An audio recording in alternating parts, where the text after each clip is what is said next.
Friends आप सोच रहे होंगे मुझे पुष्पेश जी को इंटरव्यू करने का मेरा क्वालिफिकेशन क्या है।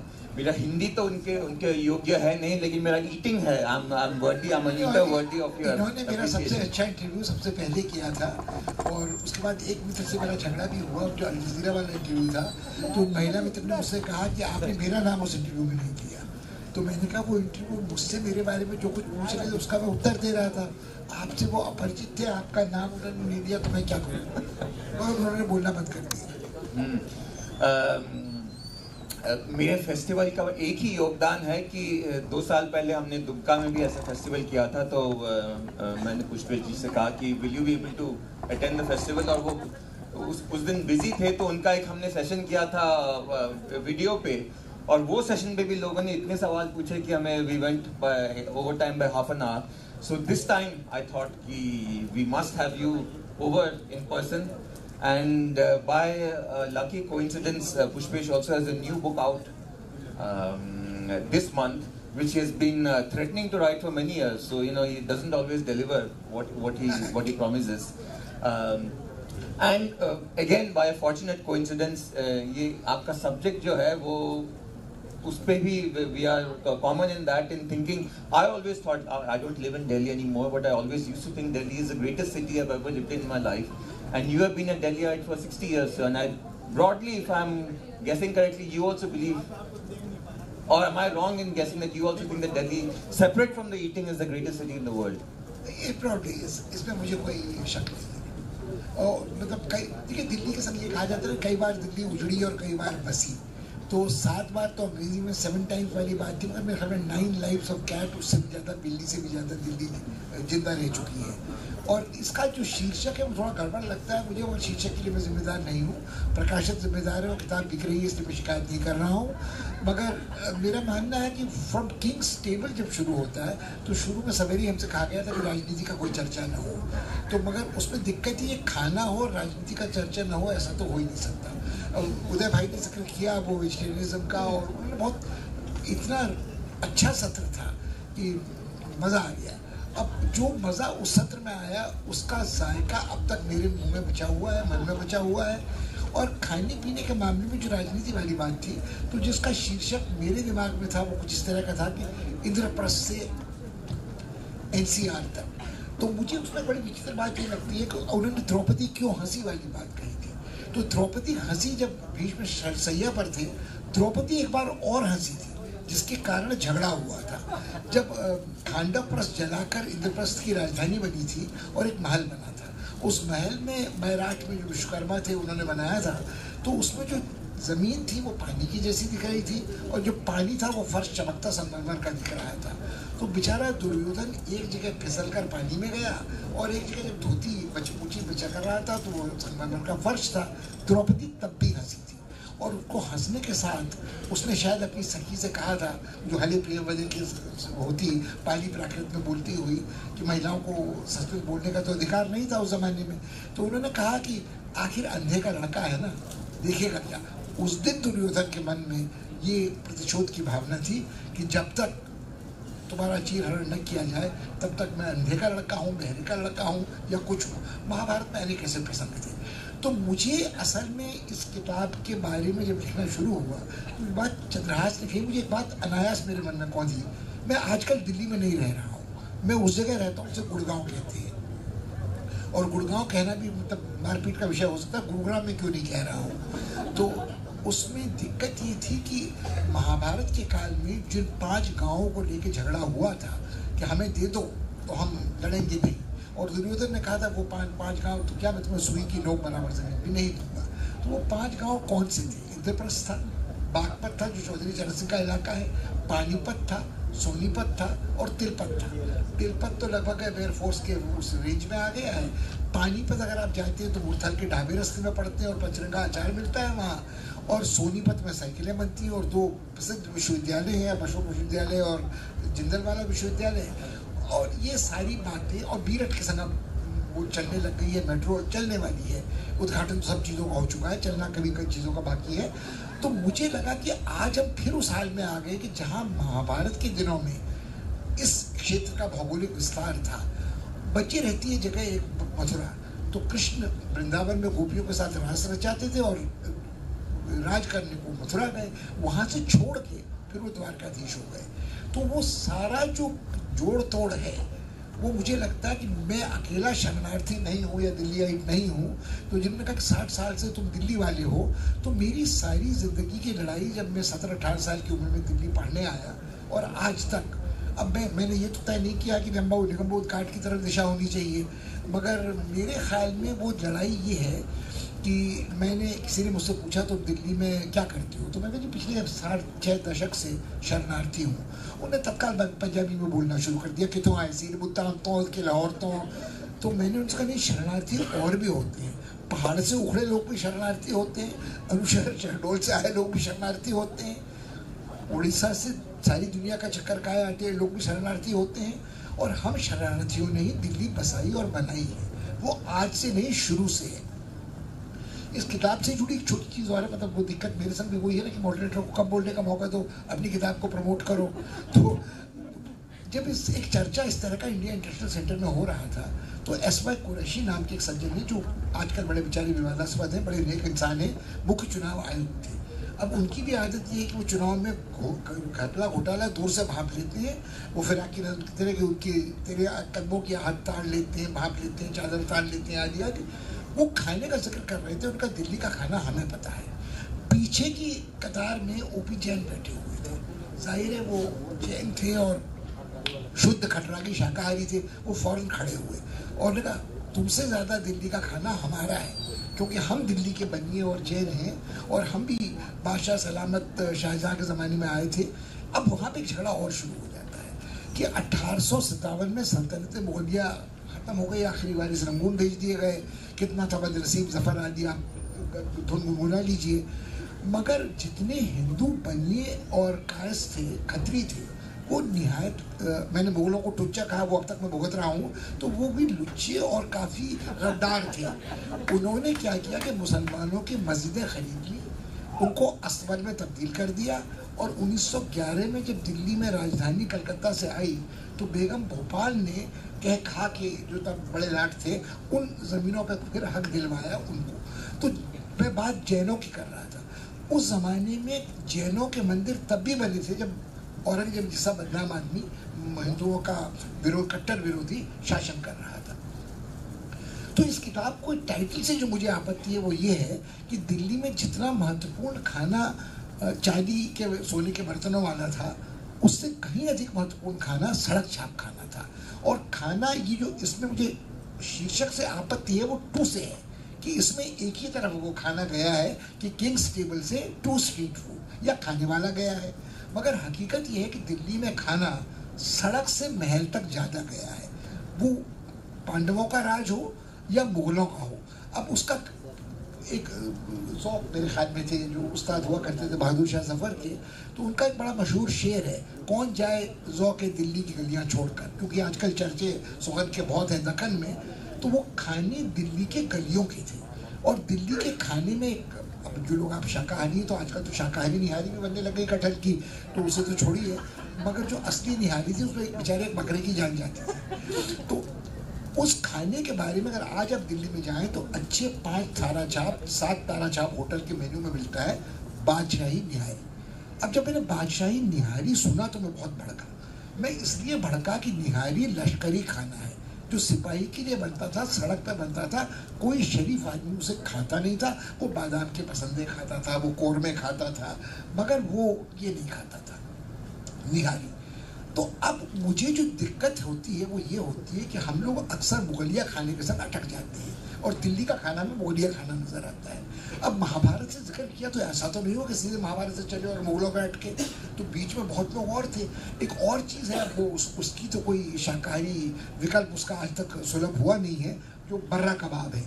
जो अच्छा बर्रा कबाब है वो मुगल लाने वाले नहीं थे, वो तुर्को अफगान अपने साथ लाए। अब पृथ्वीराज ने शब्दवेदी मान से मारा कि नहीं मारा मोहम्मद शहाबुद्दीन गोरी को, ये बात जानने दीजिए। वो जयचंद की लड़की भगा कर नहीं लाया होता तो भारत का इतिहास क्या होता, उसको भी जानने दीजिए। मगर ये हकीकत है कि वो तुर्को अफगान, वो मक्कार लोग जो हिंदुस्तान में हमलावर राजा बने, अपने सब बर्रा कबाब नहीं लाए। अब बर्रा कबाब खाए बिना अगर आप मांसाहारी हैं तो आपकी ज़िंदगी व्यर्थ है। मगर असली मर्रा कबाब की कहानी बहुत ही टेढ़ी तिरछी है। वो दुष्ट लोग जो अफगान हैं, वो सिर्फ अमरीकियों के नाक का दम नहीं थे, हमें भी बड़ा परेशान किया। हमारे हिंदू बादशाह शाही वंश वहाँ राज करता था, हमारे बुद्धों ने वहाँ बामियान बुद्धा बनाए थे। बुरा हो उनका बेड़ा गर्क हो, दोज़ख में सड़े, उनको मतलब कभी जगह न मिले अल्लाह ताला के कदमों में, उन्होंने तोप के गोलों से बामियान बुद्धों को उड़ा दिया, शाही वंश का वहाँ सर्वनाश कर दिया। वो जब मर्रा कबाब बनाते थे तो उस मेमने के मांस से बनाते थे जो माँ के पेट में ही हो। पहली बकरी मरती थी, फिर उससे एक छोटा मेमने का भ्रूण निकलता था, उसके कोमल मांस का मर्रा कबाब बनता था। अब ये सब चीज़ें छोड़िए, ये सब चर्चा करना भी आजकल जान का बवाल हो सकता है। मतलब कि बकरा मुसलमान है, आलू हिंदू है या नहीं है, ये पुर्तगाली लाए थे।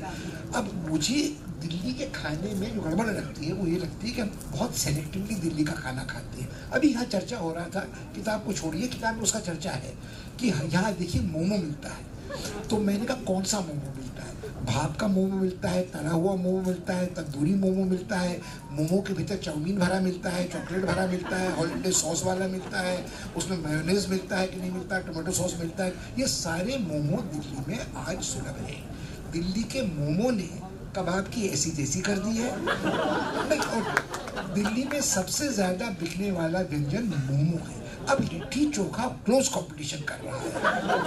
वो क्लोज कंपटीशन क्यों कर रहा है कि दिल्ली की आबादी का इतना बड़ा हिस्सा पूर्वांचलियों का है कि भाजपा, ये राजनीति न समझी जाए, भाजपा चुनाव लड़ रहे हो या कांग्रेसी चुनाव लड़ रहे हो, वो लोकसभा का सांसद पूर्वी दिल्ली से भोजपुरी का एक्टर ही बनाएंगे, क्योंकि उसके बिना गुजर नहीं है। तो अब अगर आप देखें तो ये दो उदाहरण थे, पूर्वांचली खाना, नेपाली खाना, सरहद का खाना, उड़िया खाना। आपको आश्चर्य होगा कि पहले मैं सोचता था छेना पूड़ा सिर्फ उड़ीसा में खाने को मिलता है और घर बंगाल में नहीं और जगह भी है। मैं बता रहा हूँ आपको ना, हमारे जो बिहारी मित्र हैं जो भानस नाम की दुकान चलाते हैं, उन्होंने ठेकुआ छेना पूड़ा करके दिया है, जिसको वो कहते हैं, उसका अंग्रेजी तर्जुमा किया है चीज़ केक विद ब्लैकबेरी कंपोट। अब मैं तो आपने सब ठेकुआ खाया होगा, नहीं वाला आपने छेना पूड़ा खाया होगा। मगर मुझे लगा कि उसमें परेशानी क्यों है। अगर मैं बंगाल का रसगुल्ला खा सकता हूँ, बल्कि उसमें भी झगड़ा हुआ था कि बंगाल का रसगुल्ला था कि उड़ीसा का रसगुल्ला था, मेरा पक्ष बिल्कुल उड़ीसा के मत में है। इसलिए नहीं कि चंद्रहास यहाँ बैठे, नहीं, इसलिए कि एक डॉक्टर अपर्णा है, अपराजिता है भुवनेश्वर में, जिनके जीवन का मिशन ये सिद्ध करना है कि रसगुल्ला जो है वो उड़ीसा का ही है। हम तो रसगुल्ला बंगाल को दे देना चाहते हैं। हाँ, नहीं, आप क्या देंगे? सरकार ने उनको जीआई टैग देके आधा बंटवारा कर दिया। मगर उसका कारण क्या है कि बंगाली भद्रलोक अपना हाथ गंदा रसोई में नहीं करता था। बेचारा उड़ीसा से जो आदमी काम करता था, उसके हाथ से किस दिन संयोग से संदेश छीने का गिर गया और रसगुल्ले की इजाद निश्चित रूप से उड़ीसा में ही हुई। आज भी अगर आप कटक और भुवनेश्वर के बीच में यात्रा करें तो आपको वो अनगढ़ रूप मिलेगा रसगुल्ले का, जो गुड़ वाला है, जिसका रंग थोड़ा भूरा मटमैला है, वो स्पंज वाला अरारूट का बना नहीं है, वो केसीडे वाला नहीं है। तो ये शाश्वत नियम संसार का है कि प्राकृत भाषा से संस्कृत रूप निकल रहा है। तो बंगाली मोशाई ने उसको बना लिया अपना, उसको कर दिया टेढ़ा तिरछा, पांतुआ का लेडी केनिंग बना के लाट साहब को खुश कर दिया, जिसमें भद्रलोक माहिर था। तो दिक्कत ये है कि ये तो बात एक है, मगर मुझे लगा कि और कई चीज़ें हम भूल जाते हैं। सिंधी खाने का क्या हुआ? जब मैं नया नया दिल्ली में आया था तो पहाड़ से आग कान खुली थी, बड़ा शहर था, भौचक्का रहता था। तो किसी ने कहा तुमने सिंधी हलवा कराची वाला खाया है? तो मैंने कहा नहीं, मैंने तो नहीं खाया है। तो उन्होंने कहा वहाँ जाके खाना, चेन्नामल की दुकान से कराची वाला हलवा खाना। तो जब मैंने कराची हलवा मांगा तो उन्होंने कराची हलवा क्या करो, सिंधी हलवा है ये। तो फिर मुझे लगा कि विभाजन के दौरान जो हिंदू सिंधी भारतवर्ष में आए, वो बनाना तो अपना हलवा जानते थे, बेचना भी जानते थे, मगर उसे वो कराची का हलवा कहते, तो जितने पंजाबी शरणार्थी थे उनका बहिष्कार कर देते। तो जैसे आजकल नवरात्रि में मुसलमान की बुचर की दुकान का बहिष्कार हो जाता है, या पर्युषण में हिंदू का भी बहिष्कार हो जाता है, तो उसका नाम बदलकर बॉम्बे हलवा हो गया। फिर दिल्ली में जब कुछ समय बाद स्थितियाँ सामान्य हुई तो फिर वो कराची हलवा बन गया। तो ऐसे ही दिल्ली में सोहनलाल का, घंटे वाले का सोहन हलवा था। अब पता नहीं आपने असली सोहन हलवा कितने दिनों में खाया कि नहीं खाया, या यहाँ झारखंड में कोई मिठाई की दुकान में सोहन हलवा बेचता है कि नहीं बेचता है। वो बड़ा टिकाऊ हलवा होता था और उसमें मुंह में घी की धार छूटती थी जब बनता था। और घंटे वाला की दुकान वो मिठाई की दुकान थी जो फ्रांसीसी क्रांति के पहले दिल्ली में स्थापित हुई थी, अमेरिकी क्रांति के पहले स्थापित हुई। जाहिर अमेरिकी क्रांति फ्रांसीसी क्रांति के पहले थी, तो वो 250 साल पुरानी दुकान थी जो जहाँ सोहन हलवा बनता था। अब ये कहाँ से आए थे सज्जन?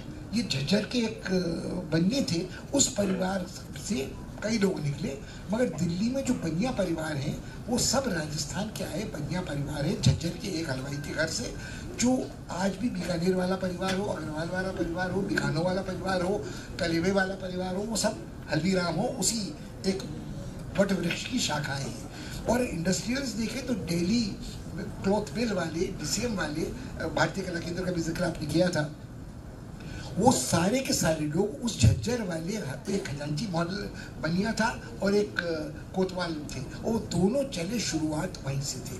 तो हम उन लोगों को कैसे भूल जाते हैं? हम दिल्ली के खाने में पारसी खाना कैसे भूल जाते हैं कि पारसी जो थे वो आधे अंग्रेज थे, आधे हिंदुस्तानी थे। सीधे पल्ले की साड़ियाँ औरतें पहनती, मगर आम्रो किंग, आम्रो इम्प्रेस कहा करते थे।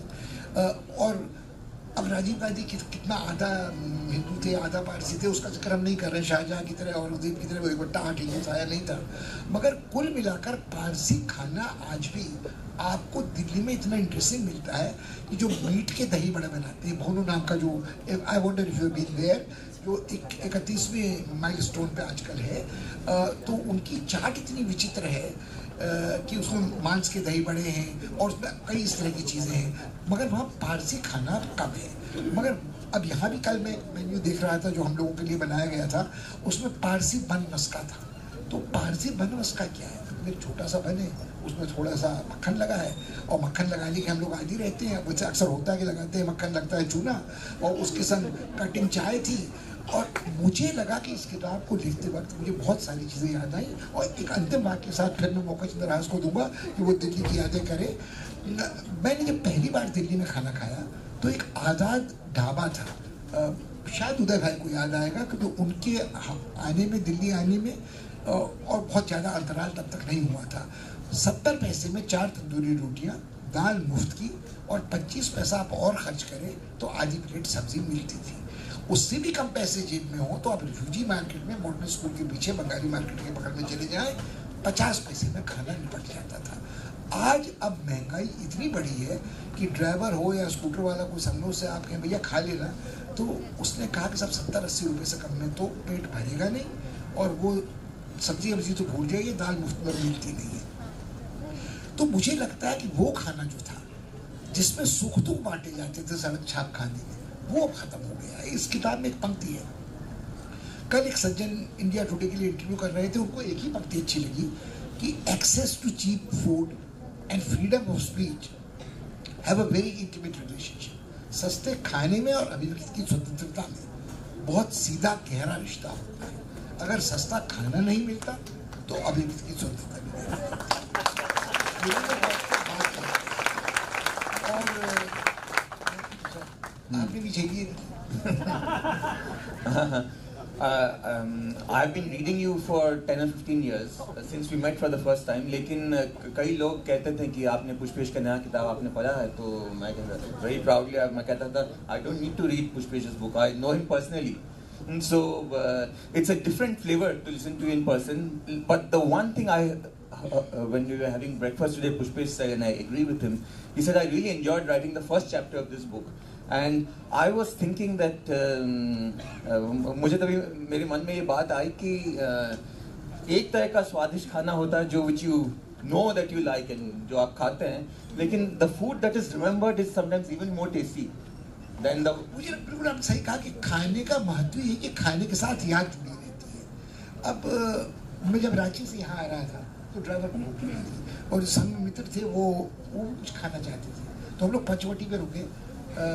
जगह काफ़ी साफ सुथरी दिख रही थी, मगर जो समोसा आया तो मुझे लगा कि खाया जाए कि ना खाया जाए।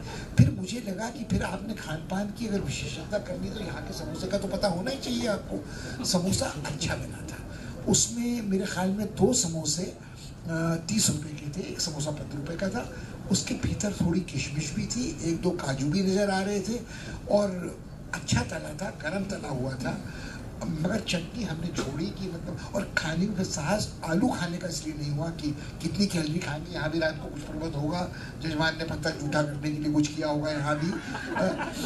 तो मगर मुझे लगा कि जो ये कह रहे हैं उस खाने के साथ वो याद जुड़ी है कि चाय दूध थोड़ा जला था, चीनी ज़्यादा थी, पत्ती कम थी, मगर समोसे में दोष नहीं था। समोसे को काट के बनाया गया था, कुचल के नहीं बनाया गया था। वो बंगाली सिंघाड़े की तरफ जा रहा था, वो शायद सिंगापुर का किताब है। मगर जो समोसा दिल्ली में बनता है उसमें पंजाबी शरणार्थी में पनीर ज़रूर घुसेड़ा गया होता, तो वो नहीं था। तो इन्होंने कहा मैं बिल्कुल इससे सहमत हूँ, जहाँ आप जो खाते हैं वो खा के फिर आपको मुझे याद आती है। और इससे मुझे, because I also do little bit of food writing now, जब आप रेसिपी बुक लिखते हैं, जैसे कि इंडिया कुक बुक जो आपने लिखा था, that is somewhat less satisfying because in the realm of words, food is more interesting when mixed in with what you are giving right now. The details of memory, social class, history, texture, that makes a tasty meal on the page. बिल्कुल आपने सही कहा, recipes में तो कुछ लिखने का मजा ही नहीं है। रेसिपी तो एक ने सही पूछा कि आपने 1000 रेसिपी इकट्ठा कैसे की, तो भला वो बेचारे HK दुआ साहब का जो हिंदुस्तान टाइम्स में एडिटर थे, वो जब ट्रिब्यून में गए तो उन्होंने मुझसे तो खाने के बारे में बातें बहुत करते हो, तो हमारे कॉलम क्यों नहीं लिखते हो। तो वो कॉलम करीब 20 साल से निरंतर ट्रिब्यून में छप रहा है। पहले हफ्ते में छपता था, फिर वो लोग बोर होने लगे तो 15 दिन में एक बार छपता है। मगर 20 साल में करीब 1000 रेसिपीज मेरे पास तैयार थी, तो वो खुद इकट्ठा करके लिख ले, उसमें कोई मजा नहीं है। वो उस किताब में जब कोई कहता है न्यूयॉर्क टाइम्स में छप गई, बड़ा अच्छा हुआ, पैसे बहुत मिले, नाम थोड़ा बहुत कमाने को मिल गया, मगर वो उसमें मज़ा नहीं आया। एक दूसरी किताब इसके अलावा है जो कल शायद आपको देखने को मिले न मिले यहाँ, एक लज्जतनामा उसका नाम है, रूपा वाला ने छापी है। उसमें रेसिपीज कम है और खाने की किस्से ज़्यादा है। उसको लिखने में थोड़ा मज़ा आया था, मगर इसको लिखने में मज़ा आया। और दूसरा मुझे लिखने में मज़ा आया था, जो किताब फिर आजकल दुर्लभ है, फुटपाथ, GT रोड के ढाबों की थी वो। तो उसमें कई बार यात्रा की, तो उसमें कई बार जो आप कहते हो खाना यहाँ खाया, बल्कि एक जगह खाना खाया बड़ा अच्छा था, वो GT रोड थी नहीं। तो मैंने उससे पूछा, मैं ये GT रोड कहाँ है, ये तो लूप है, हम अलीगढ़ से छोड़ के लखनऊ की तरफ जा रहे हैं। उसने कहा तुमको पता है कि हमको पता है, हमारे पिताजी यहाँ नाई का काम करते थे, उनके पिताजी भी नाई का काम करते हैं, और बोर्ड लगाए देख लो GT रोड बार सलून। तो हम जानते हैं कि GT रोड कहाँ शुरू होती है और कहाँ खत्म होती है, हमें इतिहास पुराण न समझाओ। मगर उसमें खाना बड़ा मजे का था। हर ढाबे में एक रेखा है कानपुर के आसपास, जहाँ पे डिवीजन होता है, काली दाल मादी दाल खत्म हो जाएगी और मेहंदी दाल येलो वाली शुरू हो जाएगी। वहाँ पे मांसाहारी बंद हो जाएगा, अमृतसरिया व वैष्णवी ढाबा शुरू हो जाएगा, उसके बाद यादवों का ढाबा शुरू हो जाएगा, फिर मुच्छड़ पहलवान का ढाबा शुरू हो जाएगा, वो फिर बनारस के आगे तक चलता रहेगा। तो मुझे लगता है कि खाने के साथ जो यादें जुड़ी रहती है ना, कि मैंने गलती की थी, बोल सराय के आगे तक सड़क बन रही थी, इधर सासाराम से पटना आने वाली, कोको कोला मांग लिया। उसका आपका दिमाग सही है, कोको कोला या कोई नहीं पीता, चाय पी लो चाय पी लीजिए। मैंने पूछा ढाबे में लोग रुकते क्यों नहीं पीते, उसने कहा वो आइस बॉक्स टूट जाएगा, कोई उठा के घर चला जाएगा। तो कई चीज़ें होती हैं जो आपको अच्छी याद रहती हैं। दिल्ली में ऐसा कोई जगह है जो आप जब पहले आए थे 1960s में, आज भी वहाँ पे you still like to go to eat? Probably not at all. देखिए, क्योंकि हर ढाबे का जेंट्रिफिकेशन हो गया है। वो एक छोटा चुटकुला है, कई लोगों ने सुना भी शायद होगा, कि काकेदा होटल नाम का एक होटल ढाबा हुआ करता था कनॉट सर्कस में। वहाँ एक सज्जन गए, उन्होंने खाना खाया, गले के गर्रारे दिए, डकार दिए, अपान वायु का प्रसरण किया, थूका, बहुत कुछ आवाज़ें की, तरह तरह की। तो एक वेटर ने आके उनसे कहा, आप ये सब कर रहे हैं, आपने किसी अच्छी जगह में जाके कभी खाना नहीं खाया? उन्होंने कहा खाया है, क्लैरिज में खाया है, बुखारा में भी गए हैं, ताज में भी गए। तो उसने कहा क्या सुना आपने? उन्होंने कहा ये सब करना है तो काकेदा में जाओ। मगर आज काकेदा भी एक रेस्टोरेंट बन गया है, फ्रेंचाइजी है, गुड़गांव में उसकी शाखा है, वेले पार्किंग होती है। तो अब आप बताइए वहाँ क्या खाना मिलेगा? गलीज जगह थी, खाना बहुत हाइजीनिक नहीं था, मगर एक तरह का जायका उसमें था। और वो जायका क्या था? वो बड़ा कम्युनल जायका था। जो पंजाबी शरणार्थी ढाबे थे वो कॉम्पीट करते थे पुरानी दिल्ली के मुसलमान ढाबों से, जो न्यू जवाहर हो, करीम हो, फिलोरा हो। तो उनके खाने में फ़र्क जायके थे। और जो जिन रेस्टोरेंट्स की आपने बात की वो सब तबाह हो गए। सब जो अगर आप कुलचा और छोले खाने जाएँ क्वालिटी में, तो 500 रुपये का दूसरा कुलचा खाने का अगर आपका मन हो तो 150 रुपये का कुलचा आता है। अब मैंने उस क्वालिटी में 10 रुपये का खाना खाया है 2 लोगों ने, मैंने और मेरे मित्र आलोक राय ने, जिनको रोड स्कॉलरशिप मिली थी। वेटर को टिप दिया था, 2 हैमबर्गर स्टेक खाए थे, 1 स्वीडिश स्प्लिट की थी। अब उस रेस्टोरेंट में उन्होंने उसका बिल्कुल कायाकल्प कर दिया है। तो मेरे ख्याल में कोई जगह बची दिल, एक जगह है जहाँ मैं जाके खाना पसंद करता हूँ, वो हाल में खुली जगह, उस ज़माने की नहीं है। द्वारका में बहुत हाईली रिकमेंड कर रहा हूँ। झारखंड के शेफ हैं निशांत चौबे, उन्होंने कंसल्ट किया है। मुझे शक है कि उनकी पत्नी का हिस्सा भी उसमें है स्वेट फैक्ट्री का, मगर 3 महिलाएं उसे चलाती हैं, 3 उद्यमी महिलाएं, एक बिहार की है, एक बंगाल की है और एक झारखंड की है। और वो बिहार का खाना, मिथिला का खाना बनाती है, अच्छी तरह स्नेह से खिलाती है, प्राइसेस रीजनेबल हैं। रेस्टोरेंट में बूढ़े बूढ़े पड़े हुए हैं, बट रेस्टोरेंट एयर कंडीशन है और दिल में दहशत नहीं होती। आइस मेकिंग मशीन है और दही उनकी अच्छी है और मेरे ख्याल में they do a good job of pricing आजकल के भाव से रीजनेबल खाना, कि 400 रुपये में भरपेट शाकाहारी, 650 रुपये में भरपेट मांसाहारी, जिसमें आप मांस, मुर्गा, मछली सब खा सकते हैं। जैसे as food and history change over time, so does the person tasting it. And I wanted to know, because I only know you from the last 15 years of my life, whether there are things from the first half of your life which you didn't used to like to eat, which you like eating now. Is there any change in you as an eater? I think fish. Fish is one which I discovered fish very late. हम जहाँ पहाड़ में रहते थे 8000 foot की ऊंचाई थी, मछली होती नहीं थी। जो मछली आती थी तो बताइए डॉक्टर तो बड़ा घबरा थे कि वासी हो गई, पॉइजनिंग हो जाएगी। फिर कांटों का डर था। सुब्रतो मुखर्जी जब एयर मार्शल हुआ करते थे, बंगाली आदमी, कैसे मरे? टोक्यो में मछली खाते हुए मछली का कांटा गले में टक गया था। तो कैसा बंगाली था, मतलब इतना बड़ा भद्र लोग था कि बंगाली, मुझे कांटे यहाँ बचा के रखने का तमीज़ नहीं था। तो तब से दिल में दहशत और हो गई थी। मगर जो इन्होंने कहा, वो आदमी खाने वाला बदलता नहीं है। अगर आपको मार्शल प्रूस याद आए तो सारा उपन्यास टाइम्स पढ़ दूँ इस पे कि वो मेडलिन का बिस्किट चाय में भिगा के 5 साल की उम्र में जब उनकी आया उनको वॉक करती थी तो अपनी माँ का स्मरण करते हुए सामने दीवार की धूप देखते हुए वो सारी उनकी याददाश्त बनी रहती थी। तो कुछ खाने ऐसे होते हैं जिनकी आपकी स्मृति बचपन की बुढ़ापे तक बदलती नहीं है, और कुछ चीज़ें ऐसी होती हैं, देखिए, जिसको हम अंग्रेजी मुहावरे में एक्वायर्ड टेस्ट कहते हैं ना। तो अगर आपके पास पैसे हो गए, अब आप तो उस तरह के आदमी नहीं हैं, अकलमंद आदमी है, वरना आप सिगार पीना शुरू कर देंगे, वाइन पीना शुरू कर देंगे, गोल्फ खेलना शुरू कर देंगे।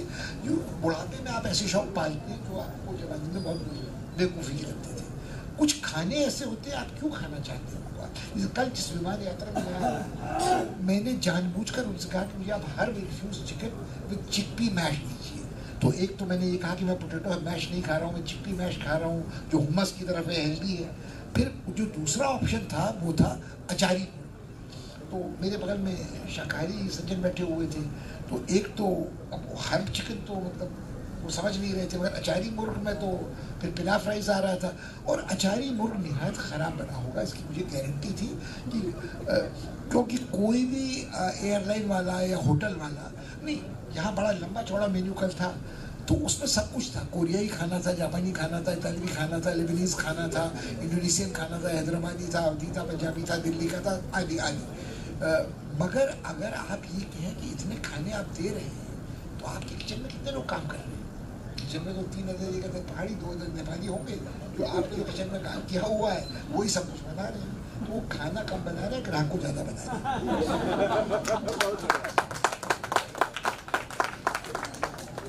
हमारे मेमोरी में एक टाइम आता है, जैसे आपने कहा था कि दिल्ली और कानपुर के बीच में एक बॉर्डर होता है, एक हिस्ट्री और मेमोरी का वो एक बॉर्डर होता है। When we were small, if we got to, एक बार भी अगर हमारे पेरेंट्स हमें बाहर ले जाते महीने में to eat out, then you would feel immensely grateful for them, they love us beyond any other children. But now everybody orders out all the time and it is no longer seen as a very big thing. If you, has that changed the way people eat? It has actually, you know, because अब मेरे ख्याल में, अब आप अपनी पीढ़ी की बात करें, मैं अपनी पीढ़ी की बात करूँ, उदय भाई मेरे करीब ज़्यादा हैं। देखिए, मुझे लगता है कि हम लोगों ने हिंदुस्तान में अभाव का जीवन जिया है। भाई साहब बात कर रहे थे कि 69 to 71 हम जब आप दिनमान में थे और मैं दिनमान के लिए लिखा करता था, तो उस ज़माने में खाने का कॉलम नहीं होता था। किताबों का कॉलम होता था, फिल्मों का कॉलम होता था, नाटक का कॉलम होता था। रघुवीर जी ने बड़े श्रम से कुछ चीज़ें गांव देहात की मंगा के पत्रों के माध्यम से शुरू किया था। मगर मज़े की बात यह है कि जिस अब पलामू की बात हो रही है, मुझे अगेई जी की याद आती है कि उन्होंने पलामू के अकाल की फोटोग्राफी की थी और उसकी open air PRRM coffee house में एग्जीबिशन लगी थी। तो जब उदय भाई की बात चल रही थी तो मुझे लगा कि मेरी याददाश्त में और जानकारी में सिर्फ 2 लेखक ऐसे हैं। टैगोर तीसरा नाम है, मगर टैगोर को फोटोग्राफी का शौक नहीं था और टैगोर की यायावरी अय्याशी की थी। बजरे में चलते थे, लाव लश्कर सब चलता था। इनकी तरह कि अभी बहुत कम लोगों को पता है कि स्पाइन का ऑपरेशन हुआ है, मगर इनकी यायावरी का शौक ये कि अपनी गाड़ी में 8 घंटे की यात्रा, 1 ब्रेक जर्नी, फिर 8 घंटे की यात्रा कर रहे हैं और कैमरा साथ में रहता है, स्केचबुक संग में रहती है। तो मुझे लगता है कि पलामू के उस अकाल की यात्रा दुर्भिक्ष की, जिसको सरकार अकाल मानने को तैयार नहीं थी, जो बच्चे बच्चे आ रहे थे, लोग पलामू में पेड़ की छाल खा के जिंदा रह रहे थे, तब मैंने पलामू का नाम पहली बार वहाँ सुना था, जहाँ सस्ता खाना था। 25 पैसे का हैमबर्गर, 2 पैसे का टैक्स, 25 पैसे का डोसा, 2 पैसे का टैक्स, 25 पैसे की कॉफ़ी, 2 पैसे का टैक्स। पूरा दिन आप वहाँ बैठ के कथक काट सकते थे और पलामू के अकाल की चर्चा कर सकते थे। तो मुझे लगता है वो यादें आपको हॉन्ट करती हैं। जब मैं हॉस्टल में गया तो इसका जिक्र है किताब में, उन्होंने मेरे राशन कार्ड से नाम कटा देखा, पता नहीं आपके समय तक होता था कि नहीं होता था, क्योंकि तब तक ग्रीन रेवोल्यूशन हो चुका था। मगर 63 में उसने मुझसे कहा कि पहले राशन कार्ड में नैनीताल का कटा नाम दिखाइए, तब इस हॉस्टल में इसमें आपको नाम मिलेगा। तो वो जिसने सीरियललेस डे देखा है, वो दुर्भिक्ष के दिन देखी है, ग्रीन रेवोल्यूशन नहीं देखा था। और वो अब आजकल तो छोड़िए ग्रीन रेवोल्यूशन, आजकल तो लिबरलाइजेशन एंड इकोनॉमिक रिफॉर्म सारे हो चुके हैं। तो वो पीढ़ी जो 2011 में आखिरी बार जनगणना हुई, तो तब जिसका जन्म हुआ होगा वो बच्चा आज 14, 15, 16 साल का होगा। उनका अभाव ये है कि आज पिज्ज़ा खाने को नहीं मिला। आज बर्थडे में जो केक था वो सबसे अच्छा वाला पिंक रेड कारपेट वाला नहीं था, वो चॉकलेट ट्रूफल नहीं था। और अगर घर में खटराई लोग हैं तो एगलेस केक तो फिर भी होना चाहिए, पिज्ज़ा भी होना चाहिए, नवरात्रि में कोटू के आटे का पिज्ज़ा होना चाहिए। तो जब इतनी चॉइस आपके पास है और कोविड ने बड़ा सा काम बिगाड़ दिया कि घर पे डिलीवरी होने लगी, रेस्टोरेंट जाना लोग भूल गए, घर में जेंडर इक्वालिटी हो गई। तो मतलब पति फिर भी काम चोर थे ना, वो कहते मैं बर्तन मल लूँगा, खाना तुम ही पकाना। मगर है कुछ स्त्रियाँ थी दृढ़ निश्चयी, उन्होंने कहा खाना तुम पकाओ, बर्तन हम मल लेंगे। तो बेचारे पति को झक मार कर कुछ बनाना तो करने। अब ये बड़े सुंदर कलौंजी के बैंगन भी बनाते हैं और बहुत अच्छे करेले भी बनाते हैं, खाना बड़ा अच्छा बनाते हैं, कलौंजी के परवल बनाते हैं, वेरी नाइस। तो मुझे लगता है कि बहुत कुछ बदला है, मगर जो जायके बचपन में आपकी जुबान पे चढ़ते हैं ना, फिर उतरते नहीं। I should tell you, since you mentioned this, pandemic के दौरान मैं कुछ था नहीं करने के लिए, one day, like everybody, I can confess, I was just googling my own name to see. I had not written anything for a while, कि कुछ भी नया किसी ने reprint किया हो. So I suddenly saw my name in a column by Pushpesh in the Tribune saying that, you know, कि उनके घर गया था. He was writing a column about parwal and he suddenly said, I ate a very simple parwal की सब्जी at Chandra As's house with kalonji, and that was my favorite moment of the lockdown. I really enjoyed that. मुझे लगता है कि वो देखिए खाना बनाने का जो सुख है ना, वो खाना खाने से कम नहीं है। क्योंकि हक्सर साहब बेचारे मर गए, अल्लाह उनकी रूह को नहीं बख्शे। तो कश्मीरी पंडित थे, आधे मुसलमान आधे हिंदू थे। तो उनका कहना था जब आप गुस्सा निकालते हैं, काटते पीटते हैं सब्जी को, तो सारे जो दुश्मनों के खिलाफ आपके मन है वो निकल जाते हैं। और जितनी दमित वासनाएं थी, लाल टमाटर को, बैंगनी बैंगन को छू के स्पर्श सुख निकल जाता है। तो फिर बस में आप कुछ शीकल काम नहीं करेंगे। तो ये सब हो गया, उसके बाद आपने बनाया खाना और खाया। बहुत अच्छा है। अरे क्या बात है करो। ओके, आप लोगों के बहुत सारे सवाल होंगे, तो अगर आप 1 या 2 सेंटेंस के सवाल करें तो we can take a few question. नहीं, हम एक काम और कर सकते हैं कि जिनको सवाल विशद और विकट है और जिनको विशद उत्तर चाहिए, तो मेरा ईमेल बहुत सिंपल है, pushpeshpant@gmail.com, और नंबर का साझा मैं आपसे कर लूँगा। व्हाट्सएप नंबर 429893264 है। आप विस्तार से पूछें, मैं बहुत ही पैथोलॉजिकली ऑब्सेसिवली फोन पे रहता हूँ, मैं उत्तर देता But few questions we should have. Fine. Okay. Can we have some questions from the back? Students, anybody wants to ask a question? और कमेंट बट ब्रीफ, हाँ. और डिसएग्रीमेंट दैट्स एक्सेप्टेबल। हम लोकतांत्रिक लोग हैं।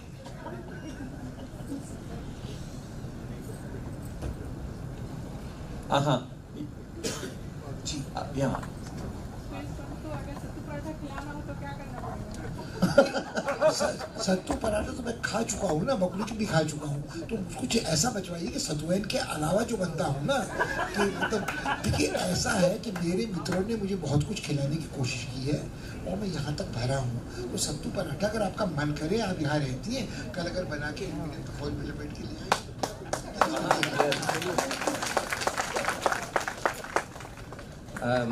आखिरी बात मैं कहना चाहूंगा, पुष्पेश के नया किताब is available for sale outside, so Pushpesh if after this event you would just walk out I hope they are giving a good discount on this, because इसमें मुझे दूसरी गिल्टी फीलिंग ये होती है, किताब की कीमत 700 रुपये के आसपास है, मगर प्रकाशन के पहले अमेजोन इसे 300 में बेच रहे थे, 330 पे।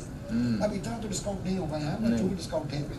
अगर आप साइन करवाना चाहें, this is a very precious possession to keep, so Pushpesh you can go out to the book shop after we are done here and और अगर पैसे का अभाव हो तो बिल्कुल ये न करें, मतलब कोई ना कोई कहीं ना कहीं खरीद लेगा। Okay, ji. Shall we stop here? Yeah. Any last question from anybody? I think we should give the next session. Yes. Session. Okay. Thank you to you all for a very nice session. Pushpesh, thank you so much. तालियों से